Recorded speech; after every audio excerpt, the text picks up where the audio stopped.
Theory of failure. In this chapter, we will learn different theories of failure given by different person at different time depending on the type of material. Before starting this chapter, this is important to understand what is a failure. So, failure is a relative term.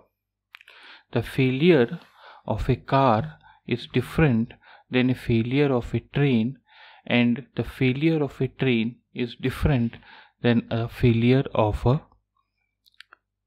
plane or a jet fighter.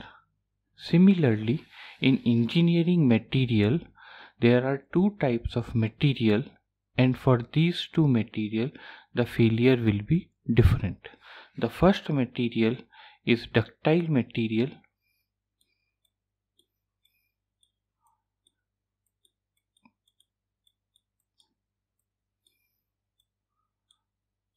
and second material is brittle material.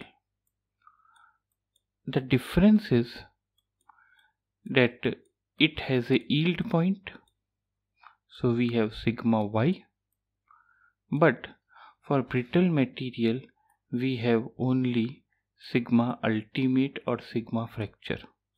So for failure of a ductile material, which is steel, we will use yield stress, while for brittle material we will use sigma ultimate or sigma fracture.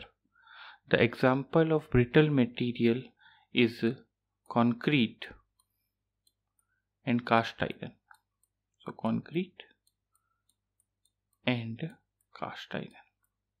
These are the example of brittle material. I will explain the failure by one simple example, that is, a person which is shown here can lift a weight of 50 kg under ideal condition.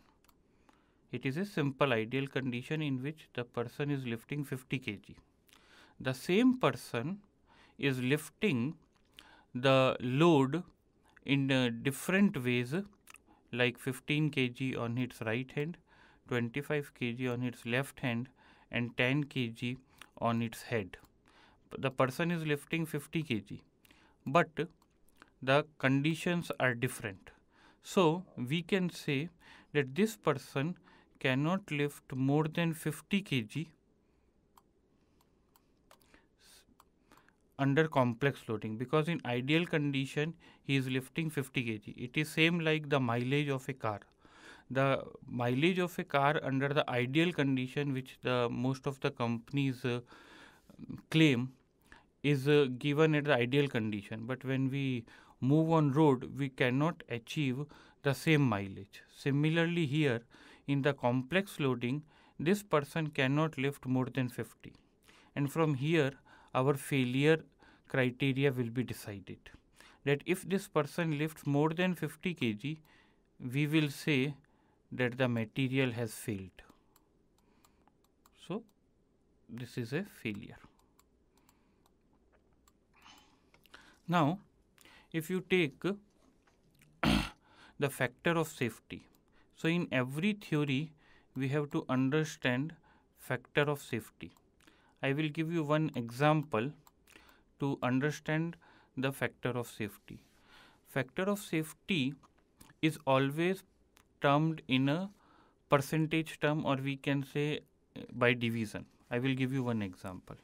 Let us take that you are going for a journey and you are taking 500 bucks with you, and you know that the expenditure will be 250. Then what is the factor of safety?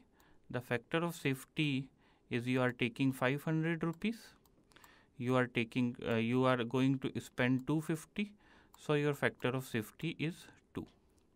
But if you are going to spend 350 rupees, then your factor of safety will not be 150, means 500 minus 350.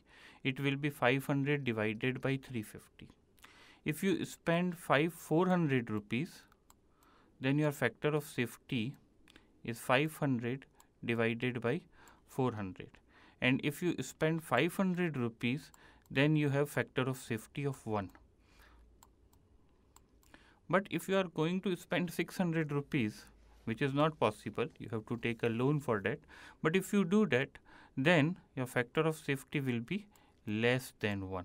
And we will say that you have failed. Similarly, for not 600, even for 501, we will define the failure in engineering. Anything which is more than 500 is a failure in this condition. Now, similarly for this person is lifting 50 kg.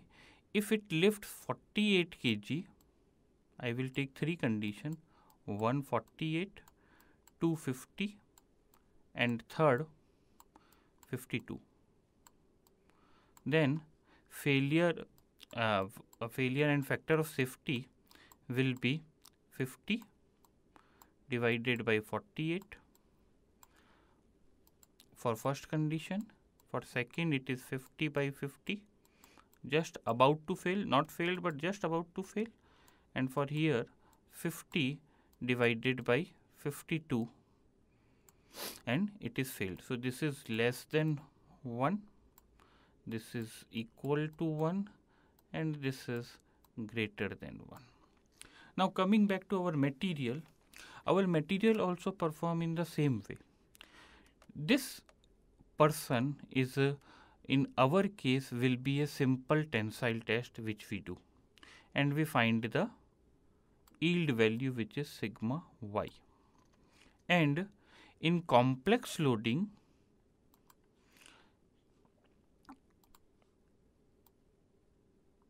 this is sigma y, and in complex loading we will be having 3 things: sigma 1, sigma 2, and sigma 3.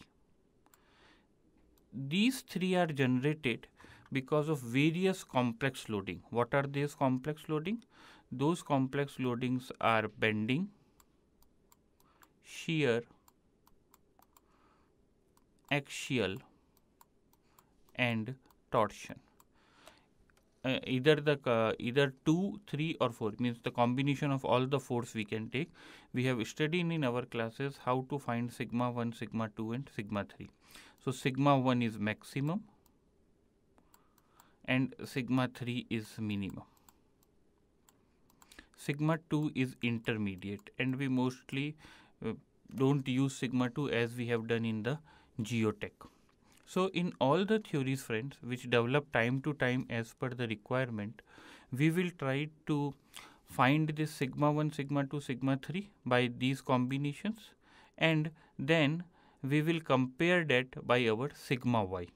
I will take the theory one by one and try to explain you how the theories acted on different conditions. I will take the all 5 theories in the part 2. If you like the video, please give a thumbs up and subscribe to the channel. Thank you.